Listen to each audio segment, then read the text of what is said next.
Namaste children, welcome to science class. So in before class we saw the lesson number 11. So இதுக்கு முன்னாடி கிளாஸ்ல நம்ம என்ன topic பார்த்தோம், என்ன லெசன் பார்த்தோம்? Lesson number 11 in chemistry air. அதில் என்னெல்லாம் பார்த்துருந்தோம் அப்படின்னா just introduction, அதுக்கப்புறம் ஆக்சிஜன், occurrence of oxygen பார்த்துருந்தோமா, அடுத்தது percentage of oxygen பார்த்துருந்தோம், then next physical properties of oxygen, then chemical properties of oxygen வரைக்கும் பார்த்துருந்தோமா. ஸோ இதான் இன்ட்ரடக்ஷன் பார்த்துருந்தோம். இதெல்லாம் நம்ம லாஸ்ட் வீக் பார்த்துருந்த டாபிக். ஸோ இது வரைக்கும் பார்த்து முடிச்சிருந்தோம்.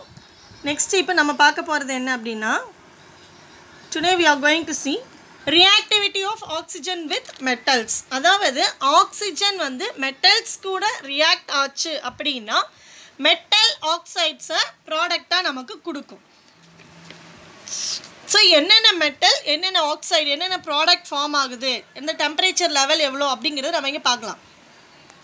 So reactivity of oxygen with metals. So first metal, temperature, product formed. So first metal என்ன இருக்குது? கே அப்படிங்கிறது என்னதுங்க? பொட்டாசியம். கே அப்படின்னா என்னம்மா? பொட்டாசியம். டெம்பரேச்சர் நார்மல் ரூம் டெம்பரேச்சர்லையே அந்த பொட்டாசியம் ஆக்சிஜன் கூட ரியாக்ட் ஆகி என்ன நமக்கு ப்ராடக்ட் கொடுக்குது அப்படின்னா, அதாவது ப்ராடக்ட் ஃபார்ம்டு என்ன கிடைக்குதுன்னா potassium oxide, that is K2O. Potassium ஆக்சைடை நமக்கு கொடுக்குது. ஸோ அப்போ reactivity of oxygen with metals அப்படிங்கும்போது metal, temperature, product formed. Metal வந்து என்னது? கே அப்படின்னா பொட்டாசியம். ரூம் டெம்பரேச்சரில் பொட்டாசியம் ஆக்சிஜன் கூட ரியாக்ட் ஆகி நமக்கு பொட்டாசியம் ஆக்சைடு K2Oவை கொடுக்குது.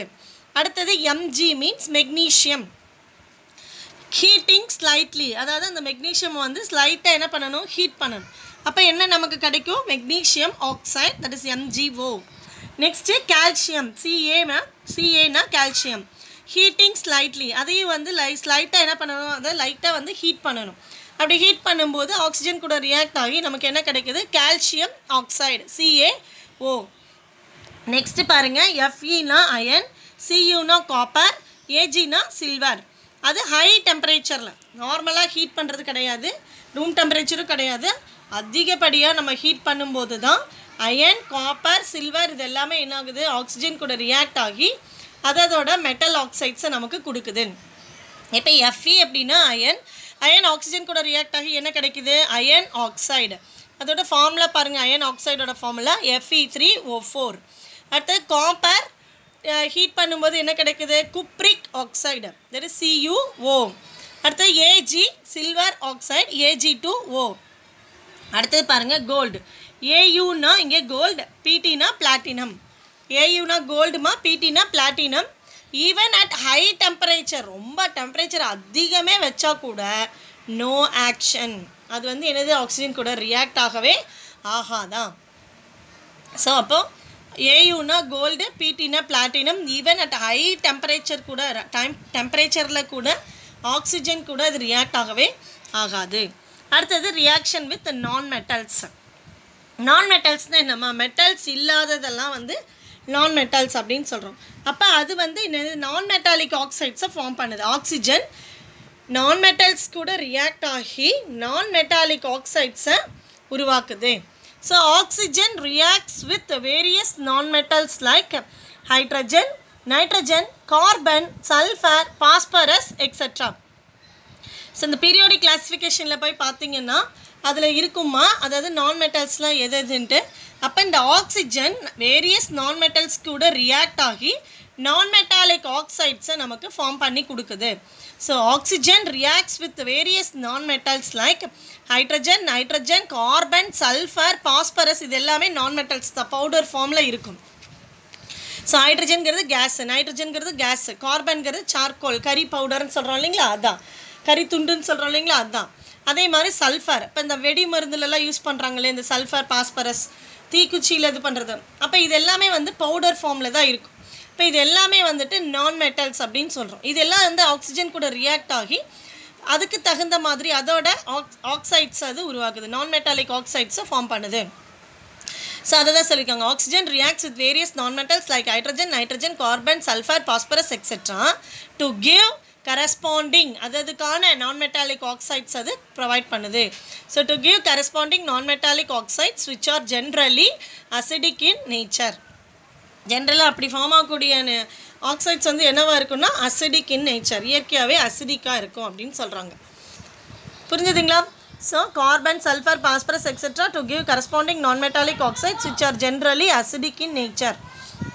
ஸோ அதை எழுதியிருக்காங்க நேமில் non-metal plus oxygen gives non-metallic oxide. Example என்ன கொடுத்துருக்காங்க பாருங்கள், carbon C carbon plus oxygen O2 gives CO2 carbon dioxide நமக்கு ஃபார்ம் ஆகுது. இதே மாதிரி தான் மற்ற எலிமெண்ட்ஸ் கீழே கொடுத்துருக்காங்க டேபிளில். Reaction of oxygen with non-metals. Products formed non-metal பாருங்கள், கார்பன், நைட்ரஜன், சல்ஃபர், பாஸ்பரஸ் என்ன நமக்கு கிடைக்குது ப்ராடக்ட் ஆக்சிஜன் கூட ரியாக்ட் ஆகி. கார்பன் ஆக்சிஜனோட ரியாக்ட் ஆனால் carbon dioxide, nitrogen oxygen கூட ரியாக்ட் ஆனால் நைட்ரிக் ஆக்சைடு, சல்ஃபர் ஆக்சிஜன் கூட ரியாக்ட் ஆகி sulphur dioxide, phosphorus oxygen கூட ரியாக்ட் ஆகி phosphorus trioxide P2O3 or phosphorus pentoxide P2O5, phosphorus trioxide P2O3 or phosphorus pentoxide P2O5. அடுத்தது activity 2 கொடுத்துருக்காங்க பாருங்கள், உங்கள் புக்கில் இந்த ஃபோட்டோவில் பார்த்தீங்கன்னா தெரியும். Heat a small piece of phosphorus. என்ன சொல்கிறாங்க, ஸ்மால் பீஸ் ஆஃப் பாஸ்பரஸ் எடுத்துகிட்டு அதை வந்து லைட்டாக ஹீட் பண்ண சொல்கிறாங்க. And introduce into oxygen jar, அதை ஹீட் பண்ணதை எடுத்துகிட்டு போய் ஆக்சிஜன் ஜாரில் வந்துட்டு அதை போடணும். ஸோ அப்போ ஸ்மால் பீஸ் ஆஃப் பாஸ்பரஸை நம்ம ஹீட் பண்ணிவிட்டு அதை எதுக்குள்ளே கொண்டு போய் வைக்கிறாங்க, இன்ட்ரடியூஸ் இன்டு இதை ஆக்சிஜன் ஜார்க்குள்ளே வைக்கும்போது phosphorus burns with suffocating smell. Phosphorus வந்து என்ன ஆகும்னா சஃபகேட்டிங் ஸ்மெல்னால் மூச்சு திணறல்னு சொல்கிறாங்க. சஃபகேட்டிங்னா இங்கே மூச்சு திணறல், அந்த மாதிரி அதை மூச்சு விட முடியாத அந்த மாதிரியான ஒரு ஸ்மெல்லை வந்து அது வெளிப்படுத்தும், ரிலீஸ் பண்ணும் அப்படின்னு சொல்கிறாங்க. So heat a small piece of phosphorus and introduce it into the oxygen jar. Phosphorus burns with suffocating smell. Phosphorus வந்து என்ன ஆகுது, பேர்ன் ஆகுது, அந்த ஸ்மெல் வந்து நம்ம மூச்சு திணறலை ஏற்படுத்தும் அப்படின்னு சொல்கிறாங்க. அண்ட் கிவ்ஸ் பாஸ்பரஸ் பென்டாக்சைடு, நமக்கு என்ன கொடுக்குதுமா பாஸ்பரஸ் பென்டாக்சைடு, அதோட ஒயிட் ஃபியூம்ஸ், அந்த புகை வந்துட்டு எப்படி இருக்குமா ஒயிட்டாக இருக்கும் அப்படின்னு சொல்கிறாங்க. இந்த பிக்சரில் காமிச்சிருக்காங்க பாருங்கள். அடுத்தது ரியாக்ஷன் வித் ஹைட்ரோகார்பன்ஸ். இங்கே ஹைட்ரோகார்பன்ஸ் அப்படின்னு சொல்லும்போது ஆர்கானிக் காம்பவுண்ட்ஸ் அப்படின்னு சொல்லலாம். அதாவது compounds which containing hydrogen and carbon, carbon hydrogen combine ஆகிருக்கிறது தான் வந்து நம்ம ஹைட்ரோகார்பன்ஸ் அப்படின்னு சொல்கிறோம். ஸோ ஹைட்ரோகார்பன்ஸ் தட் மீன்ஸ் ப்ராக்கெட்டில் கொடுத்துருக்காங்க பாருங்கள், compounds containing carbon and hydrogen react with oxygen to form carbon dioxide and water vapour. எதெல்லாம் கொடுக்குது, ஹைட்ரோகார்பன் வந்துட்டு ஹைட்ரோகார்பன்னா என்ன, compounds containing carbon and hydrogen சேர்ந்தது தான் ஹைட்ரோகார்பன்ஸ். இது வந்து ரியாக்ட் ஆக்சிஜன் கூட ரியாக்ட் ஆச்சுன்னா என்ன உருவாகுது அப்படின்னா to form carbon dioxide. எதை உருவாக்குது, carbon dioxide and water vapour. Example wood, petrol, diesel, இது எல்லாமே வந்து ஹைட்ரோகார்பனால் உருவானதா. வுட், பெட்ரோல், டீசல், எல்பிஜி நம்ம கேஸில் இருக்கக்கூடிய பியூட்டேன், அடுத்த ப்ரொப்பேன் அண்ட் பியூட்டேன், இதுதான் வந்து நம்ம கேஸில் ஃபில் பண்ணியிருக்கக்கூடியது, லிக்விஃபைட் ஃபார்மில் இருக்கும். ஸோ அப்போ அதுவும் வந்து ஹைட்ரோகார்பன் தான் சொல்கிறாங்க. அப்போ இதெல்லாம் எரியும் போது, இதெல்லாம் ஆக்சிஜன் கூட ரியாக்ட் ஆகும்போது என்ன நமக்கு வெளிப்படுத்துது, கார்பன் டை ஆக்சைடையும் வாட்டர் வேப்பரையும் கொடுக்குது. ஸோ அதுக்கு தான் எக்ஸாம்பிள் கொடுத்துருக்காங்க, would, petrol, diesel, LPG etcetera. when they burn in oxygen they produce heat and light energy. நமக்கு என்னமா கொடுக்குது, நம்ம நார்மலாக வீட்டில் இருக்கக்கூடிய ஸ்டவ்வில் வந்துட்டு என்ன பண்ணுறோம், கேஸ் சிலிண்டர் கனெக்ட் பண்ணியிருக்கோம். அப்போ அதில் வந்து என்னது லைட்டர் வச்சு ஆன் பண்ணும்போது நமக்கு அதுலேருந்து சமைக்கிறதுக்கு தேவையான ஹீட்டு, அதே மாதிரி அதுலேருந்து லைட்டும் வெளிவருது. ஸோ லைட் எனர்ஜி கொடுக்குதுன்னு சொல்கிறாங்க. So when they burn in oxygen, oxygen கூட ரியாக்ட் ஆகும்போது எதை ப்ரொடியூஸ் பண்ணுது, ஹீட் அண்ட் லைட் எனர்ஜி கொடுக்குது. hence they serve as a fuel. அதனால தான் அது வந்து ஃபியூவலாக இருக்குதுன்னு சொல்கிறாங்க. அப்போ ஹைட்ரோகார்பன் ப்ளஸ் ஆக்சிஜன் கிவ்ஸ், O2னா oxygen gives carbon dioxide, CO2னா என்னமா carbon dioxide plus water vapour plus heat energy plus லைட்டை கொடுக்குது. அடுத்தது ரஸ்டிங். ரஸ்டிங்னா உங்களுக்கே தெரியும், துரு ஏறுதல் இல்லை துரு பிடித்தல் அப்படின்னு சொல்கிறோம். ஒரு இரும்பு ராடு இருக்குது அப்படின்னா அந்த இரும்பு ராடை நம்ம போட்டுட்டோம், தூக்கி வெளியில் போட்டுட்டோம் அப்படின்னா அது வந்து என்னது, ஈரமான காற்று, மழை நேரம் இல்லை வெயில் நேரத்தில் உடனடியாக துரு ஏற ஆரம்பிக்காது. கொஞ்சம் நாள் எடுத்துகிட்டு, அதாவது 6 months 3 months இல்லை 6 months எடுத்துகிட்டு இட் ஸ்டார்ட்ஸ் டு ரஸ்ட். அப்போ அந்த ரஸ்ட் ஆகிறதுக்கு எதெல்லாம் காரணமாக இருக்குது அப்படின்னா iron it reacts with oxygen and also water molecules. அதாவது காற்றில் இருக்கக்கூடிய ஈரப்பதமான ஈரத்தினால கூட நமக்கு, அதாவது மாய்ஸ்சர்னால் ஈரம், இல்லைன்னா ஹியூமிட் அட்மாஸ்பியர்னு சொல்லியிருக்காங்க. இங்கே ஹியூமிட்னா ஈரப்பதமான அப்படின்னு அர்த்தம். ஈரப்பதமான சூழ்நிலை அப்படின்னு சொல்லும்போது அதனால் அயன் வந்து ஆக்சிஜன் கூட ரியாக்ட் ஆகி அடுத்தது அதுலேருந்து வரக்கூடிய அயன் ஆக்சைடு மறுபடியும் வாட்டர் மாலிகூல்ஸ் கூட ரியாக்ட் ஆகி it forms a hydrated ferric ஆக்சைடாக நமக்கு கிடைக்குது. ஹைட்ரேட்டட் ஆக்சைடாக கிடைக்குது. ஸோ த ப்ராசஸ் ஆஃப் அதை தான் இங்கே கொடுத்துருக்காங்க ரஸ்டிங்கில். ரஸ்டிங் அப்படிங்கிறது என்னென்னா, இதை 2 மார்க்கில் கூட மார்க் பண்ணி வச்சுக்கோங்க. The process of conversion of iron into its hydrated form. அதாவது எதை கன்வெர்ட் பண்ணுது இது? அயன், இரும்பை வந்துட்டு ஹைட்ரேட்டட் ஃபார்ம். ஹைட்ரேட்டட்னா அதாவது ஈரக்காற்று இல்லை ஈரமோ அதில் பட என்னவாயிருது, ஆக்சைடாக மாற ஆரம்பிச்சிருது. அந்த இரும்பு வந்துட்டு ஈரத்தில் வந்து கலந்து மிக்ஸ் ஆகி நமக்கு ஹைட்ரேட்டட் ஆக்சைடாக மாறிடுது, ஹைட்ரேட்டட் அயன் ஆக்சைடாக மாறிடுது. அதுக்கு பேர் தான் ரஸ்ட் அப்படின்னு சொல்கிறாங்க. So the process of conversion of iron into its hydrated form of oxide in the presence of air and moisture. என்ன இருக்குது? ஏர் இருக்கணும், அடுத்து மாய்ஸ்சர், ஈரக்காற்று இல்லை ஈரப்பதம் இருக்கணும். அதை வந்து ஹியூமிட் அட்மாஸ்பியர்னு சொல்கிறாங்க. ஹியூமிட்னா இங்கே ஈரக்காற்று ஈரப்பதம், அதை தான் சொல்கிறாங்க. Is call rusting. ஸோ இப்போ ரஸ்டிங்னா என்னம்மா 2 மார்க்கு கேட்டால் ஈக்குவேஷன் வரைக்கும் எழுதுனா the process of conversion of iron into its hydrated form of oxide in the presence of air and moisture humid atmosphere. அதாவது அந்த மாய்ஸ்சருங்கிறது ஹியூமிட் அட்மாஸ்பியர்னு சொல்கிறாங்க, ஈரப்பதம் ஈரக்காற்று. Is called rusting. ரஸ்ட் அப்படிங்கிறது என்னென்னா, rust is hydrated ferric oxide. ரஸ்ட்டுங்கிறது என்னம்மா? Hydrated ferric oxide. ஈக்குவேஷன் கொடுத்துருக்காங்க பாருங்கள். Fe + O2 gives Fe2O3 நமக்கு ஃபார்முலா கிடைக்குது. அப்போ இங்கே Fe வந்து ட்வைஸ் இருக்குது, O வந்துட்டு த்ரைஸ் இருக்குது, அதாவது 3 இருக்குது, 3 டைம்ஸ் இருக்குது. அப்போ அந்த 3 டைம்ஸ் வரணுன்னா ஃப்ரண்ட்டில் வந்துட்டு ஆக்சிஜனுக்கு முன்னாடி 3 போடுறோம். அப்போ ஆக்சிஜன் என்னவாயிருது? லெஃப்ட் சைடில் 6 ஆயிடுது. 3 × 2 6 ஆயிடுதுமா. ஆனால் இங்கே வந்து பார்த்தீங்கன்னா 3 தான் இருக்கும், ஆக்சிஜன் 3 தான் இருக்கும். அடுத்தது என்ன பண்ணுறோம், அந்த ஆக்சிஜன் 6 வரத்துக்காக ரைட் சைட்லேயும் நம்ம ஃப்ரண்ட்டில் 2, அதாவது ஈக்குவேஷன் எப்படி பேலன்ஸ் பண்ணுறாங்க அப்படிங்கிறது மிஸ் சொல்லிட்டுருக்கேன்.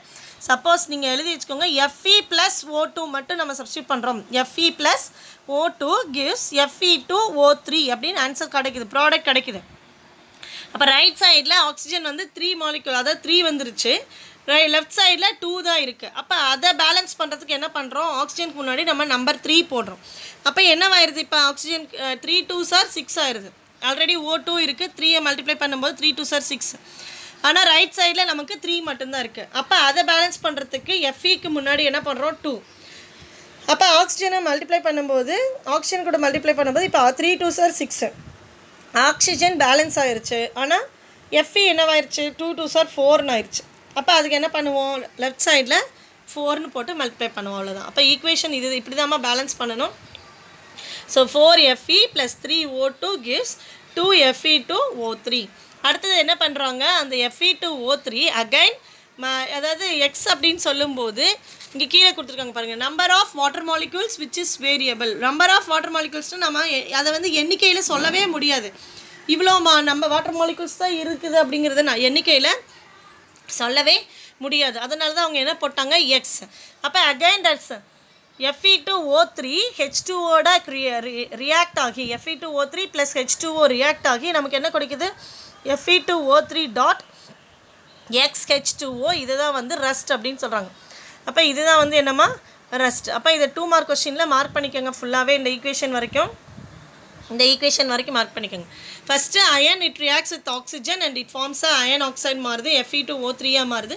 தென் அகைன் மறுபடியும் என்னது Fe2O3 it reacts with x number of water molecules கூட ரியாக்ட் ஆகி நமக்கு என்ன கொடுக்குது, ரஸ்ட், அதை துருப்பிடிக்கிறது. Fe2O3 × XH2O வாட்டர் மாலிகூல்ஸை கிரியேட் பண்ணுது. X is the number of water molecules which is variable. அடுத்தது பாருங்கள், uses of oxygen. It is used as oxyacetylene cylinder, cutting and welding metals. அதாவது சில ஒர்க் ஷாப்க்கெல்லாம் போனோம் அப்படின்னா, அதாவது இந்த கட் பண்ணுறதா இருக்கட்டும், இல்லைன்னா வெல்ட் அதை ஜாயின் பண்ணுறதா இருக்கட்டும், they have to use இந்த கீழே டயக்ராமில் யூஸ் பண்ணுற மாதிரி யூஸ் பண்ணிகிட்ருப்பாங்க. அதில் நெருப்பு காமிச்சு அதை வந்து ஜாயின் பண்ணுவாங்க. அந்த நெருப்பு வந்து எப்படி வருது அப்படின்னா, they have to use the mixture of oxygen and acetylene. அந்த 2 சிலிண்டர் தனித்தனியாக இருக்குமா, அந்த கேஸ் வந்து 2 டியூப்ஸ் வழியாக, நான் உங்களுக்கு டயக்ராமில் காட்டுறேன் அது எப்படி வருதுன்னு. டியூப்ஸ் வழியாக வந்து அந்த டார்ச் அவங்க வந்து அந்த நெருப்பு காட்டுறாங்க இல்லைங்களா, அதில் வந்து 2 மிக்ஸ் ஆகி அந்த ஃப்ளேமை வந்து கொடுக்குது. அந்த ஃப்ளேம் அதில் டச் ஆகும்போது அதாவது எந்த மெட்டலை கட் பண்ணணுமோ அது கட் ஆகும், இல்லைனா எதை ஜாயின் பண்ணணுமோ அதை வெல்டிங்னா ஜாயின் அர்த்தம், ஜாயின் பண்ணுறதுக்கு they have to use. So அப்போ யூசஸ் ஆஃப் ஆக்சிஜன் அப்படின்னு சொல்லும்போது first point, it is used as oxyacetylene cylinder for cutting and welding metals. மெட்டல்ஸை கட் பண்ணுறதுக்கும் ஜாயின் பண்ணுறதுக்கும், வெல்டிங்னா ஜாயின் பண்ணுறதுக்கும் they have to use the oxygen and acetylene mixture, இல்லைனா oxyacetylene cylinder. Second point என்ன சொல்கிறாங்க, it is used to remove carbon impurities from steel. அதாவது ஸ்டீலில் இருக்கக்கூடிய அந்த கார்பன் இம்ப்யூரிட்டிஸை ரிமூவ் பண்ணுறதுக்கு ஆக்சிஜன் வந்துட்டு யூஸ் ஆகுது அப்படிங்கிறத சொல்கிறாங்க. அடுத்தது தேர்ட் பாயிண்ட் பாருங்கள், plants and animals use oxygen from the air for respiration. Not only plants and animals, we also is a human living beings அப்படின்னு சொல்லும்போதே காற்று இல்லாமல் நம்மளால் ஒரு நொடி பொழுது கூட இருக்க முடியாது. ஸோ அப்போது plants, animals and also human beings use oxygen from the ஏர்லேருந்து ரெஸ்பிரேஷனுக்கு யூஸ் பண்ணுறாங்க. So plants and animals use oxygen from the air for respiration. அடுத்தது it is used as rocket fuel. So ராக்கெட்டில் வந்துட்டு அந்த ப்ரொப்பலண்ட்டாக இருக்குது இல்லைங்களா, அந்த ஃபஸ்ட் ஸ்டேஜ் செகண்ட் ஸ்டேஜ் அந்த ராக்கெட்டோட ஸ்டேஜஸை மேலே ஹைட்டுக்கு இன்க்ரீஸ் பண்ணி கொண்டு போகிறதுக்கு ஃபியூவல் தேவைப்படுது. அப்போ அதில் வந்துட்டு ஆக்சிஜன் வந்து ஒரு ஃபியூவலாக ஆக்ட் ஆகுது. So it is used as a rocket fuel. இதுக்கும் நான் பிக்சர் காட்டுறேம்மா. It is used for artificial respiration by scuba divers. இதுக்கு முன்னாடி உள்ள டயக்ராமில் பார்த்தோம் இல்லைங்களா, அதாவது இவங்க தான் வந்து ஸ்கியூபா டைவர்ஸ். இந்த டயக்ராமில் காமிச்சிருக்காங்க பாருங்கள். அப்போ அதாவது ஆர்டிஃபிஷியல் ரெஸ்பிரேஷனுக்கு ஸ்கியூபா டைவர்ஸ்க்கு இந்த ஆக்சிஜன் சிலிண்டர் வந்து தேவைப்படுது. So it is used as a rocket fuel. It is used for artificial respiration by scuba divers, mountaineers, astronauts, patients, etc. Mixed with powdered charcoal, it is used as a explosives.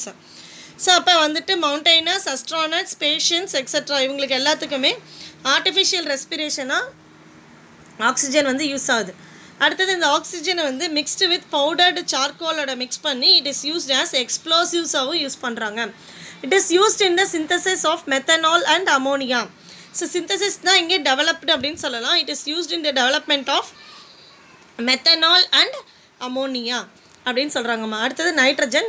இந்த nitrogen இன்ட்ரொடக்ஷனோட நம்ம முடிச்சுக்கலாம். Next கிளாஸில் occurrence of nitrogen மற்றதெல்லாம் பார்க்கலாம். So nitrogen is one of the most important elements. நமக்கு நல்லாவே தெரியும். அதாவது 100%ல் 78.09% of nitrogen is present in our atmosphere. நம்மளோட அட்மாஸ்பியரில் 78.09% வந்துட்டு நம்ம அட்மாஸ்பியரில் நைட்ரஜன் most abundant element இருக்குது. So nitrogen is one of the most important elements. Animals and plants need nitrogen for their growth. அதாவது அனிமல்ஸும் சரி பிளான்ட்ஸும் சரி அது நல்லா வளர்ச்சி அடையிறதுக்கு என்ன தேவைப்படுது, கண்டிப்பாக நைட்ரஜன் தேவைப்படுது. All living organisms including us நம்மளையும் சேர்த்து தான் contain nitrogen. நம்மளுக்குள்ளேயே வந்து என்ன இருக்குது, நைட்ரஜன் இருக்குது. All living organisms contain nitrogen. It is an essential element present in proteins. அதாவது நைட்ரஜன் தான் வந்துட்டு அந்த ப்ரோட்டீன்ஸ், நியூக்ளிக் ஆசிட்ஸ்லாம் வந்துட்டு நைட்ரஜன் தான் ப்ரெசென்ட் ஆகிருக்குன்னு சொல்கிறாங்க. எசென்ஷியல், ரொம்ப ரொம்ப முக்கியமான ஒரு எலமெண்ட்டாக முக்கிய பங்கு வகிக்கிறது எதுன்னா அந்த நைட்ரஜன் தான். So, nitrogen is one of the most important elements. Animals and plants need nitrogen for their growth. All living organisms, including us, contain nitrogen. It is an essential element present in proteins and nucleic acids, which are the building blocks of all living things. அது வந்து nitrogen வந்து ஒரு building. அதாவது nucleic acid, ப்ரோட்டீன்ஸுங்கிறது ரொம்ப ரொம்ப முக்கியமானது. எல்லா living ஆர்கானிசம்ஸ்க்கும் ரொம்ப ரொம்ப முக்கியமாக தேவைப்படக்கூடியது. அதில் வந்து நைட்ரஜன் தான் முக்கிய பங்கு வகிக்குது. அப்போ அதுதான் வந்துட்டு என்னவாக இருக்குது, building blocks of all living திங்ஸாக இருக்குது. So it was first isolated from, அதை பிரித்து எடுக்கப்படுறது. ஐசோலேட்டட்னா பிரித்து தனியாக எடுக்கிறதுன்னு அர்த்தம். It was first isolated from the air by Daniel Rutherford in 1772. Daniel Rutherford தான் ஏர்ல இருந்து நைட்ரஜன் எப்படி தனியாக பிரித்து எடுக்கிறது அப்படிங்கிறத கண்டுபிடிச்சாரு 1772ல. The name nitrogen is derived from the Greek words. நைட்ரஜன்கிற வேர்டு வந்து எங்கேருந்து கொண்டு வரப்பட்டதுன்னா க்ரீக் வேர்ட்ஸ்லேருந்து. நைட்ரன் அண்ட் ஜிங் அதோட மீனிங் என்னென்னா ஐ ப்ரொடியூஸ் நைட்டர். இங்கே நைட்டருங்கிறது என்னென்னா இஸ் பொட்டாசியம் நைட்ரேட். நைட்டருங்கிறது என்னம்மா is a potassium nitrate compound of nitrogen சொல்கிறாங்க. நைட்ரஜனோட ஒரு காம்பவுண்டு தான் இந்த நைட்ரனா என்னது பொட்டாசியம் நைட்ரேட். அடுத்தது என்னென்ன அதுக்கு பேர் மாற்றி வைக்கிறாங்க என்னென்னா ஆண்டோயின் லவாய்சியர் சஜஸ்டட் த நேம் அசோட். அதாவது அவர் வந்து ஒரு நேம் சஜஸ்ட் பண்ணுறாரு. யார் இவர் வந்து ஆண்டோயின் லவாய்சியருங்கிறது ஒரு நேமாக ஒரு சயின்டிஸ்ட்டு. அவர் வந்துட்டு என்ன பண்ணுறாருன்னா சஜஸ்ட் பண்ணுறாரு இந்த நேம் வைக்கலாம் அப்படின்ட்டு. எந்த நேம் அசோட் அப்படிங்கிறது. அசோட்டுங்கன்னா ஃப்ரம் த க்ரீக் வேர்ட். இதுக்கு மீனிங் என்னென்னா நோ லைஃப். அதாவது நைட்ரஜன் இல்லாமல் நமக்கு வாழ்க்கை இல்லை, இல்லாமல் லைஃப் இல்லை அப்படிங்கிற மாதிரி. ஏன்னா அதுதான் முக்கியமானது. ப்ரோட்டீன் நியூக்ளிக் ஆசிட்னா என்னது அது எல்லாமே நைட்ரஜனால் உருவானது. ஆல் லிவிங் திங்ஸ்லேயும் நைட்ரஜன் இருக்குது அப்படின்னா அப்போ அது வந்து என்ன அர்த்தமாகுது க்ரீக் வேர்டில் அசோட்னா நோ லைஃப் அப்படின்னு சொல்கிறாங்கம்மா. இது யார் சொன்னது, யார் சஜஸ்ட் பண்ணது? Antoine Lavoisier. ஸோ இப்போ நைட்ரஜன் இன்ட்ரொடக்ஷன் வரைக்கும் போதும். Nitrogen is one of the most important elements. Animals and plants need nitrogen for their growth. All living organisms contain nitrogen. It is an essential element present in the proteins and nucleic acids which are the building blocks of all living things. It was first isolated from பிரிச்சு எடுக்கப்படுறது from air by Daniel Rutherford in 1772. The name nitrogen was derived from the Greek words nitron and gene meaning I produce niter. நைட்டர்னா இங்கே potassium nitrate. அதாவது potassium நைட்ரேட்டுங்கிறது நைட்ரஜனோட ஒரு compound அப்படின்னு சொல்கிறாங்க. அடுத்தது யார் suggest பண்ணுறாங்க? ஆண்டோயின் Lavoisier suggested the name azote from the Greek word meaning no life. Next இந்த diagram காமிச்சிடறோமா? இதுதான் பாருங்கள் அந்த ஆக்சி அசிட்டிலின் சிலிண்டர். அதாவது ரெகுலேட்டர் இது. அதாவது C2H2ங்கிறது அசிட்டிலின், ஆக்சிஜன் சிலிண்டர். 2 சிலிண்டர் எப்போவுமே கனெக்டில் இருக்கும். நெக்ஸ்ட்டு தனித்தனியாக ஒரு டியூப்பில் வந்துட்டு ரெண்டுமே போகுது. அசிட்டிலின் அண்ட் ஆக்சிஜன் போயிட்டு இந்த இடத்துல மிக்ஸ் ஆகுது. இதை டார்ச் ஆங்கிள் சொல்கிறாங்க. மிக்சிங் சேம்பர்னு கொடுத்துருக்காங்க பாருங்கள். அந்த மிக்சிங் சேம்பரில் ரெண்டும் போய் என்னவாகுதுன்னா மிக்ஸ் ஆகி அந்த நாசில் வழியாக அந்த ஃப்ளேம் வெளியில் வருது. நெக்ஸ்ட் இந்த டயக்ராமில் பாருங்கள் அந்த டியூப் 2 டியூப் போகுது இல்லைங்களா? 2 டியூப்லேருந்து கனெக்ட் பண்ணி அந்த அதாவது என்ன பண்ணுறாங்க வெல்டு பண்ணுறாங்க. அதை வந்து ஜாயின் பண்ணுறாங்க.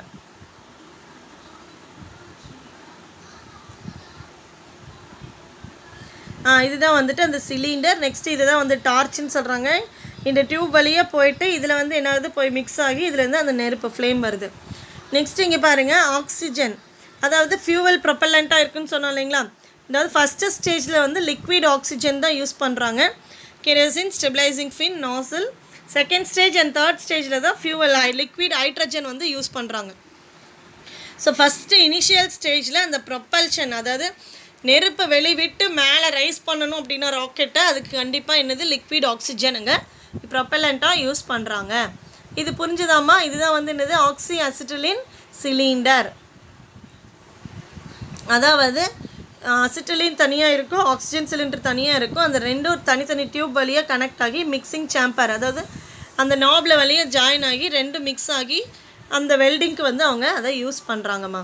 புரிஞ்சுதுங்களா? இப்போ எடுத்த வரைக்கும் கிளாஸ் கிளியராக புரிஞ்சுதுங்களா? So thank you children.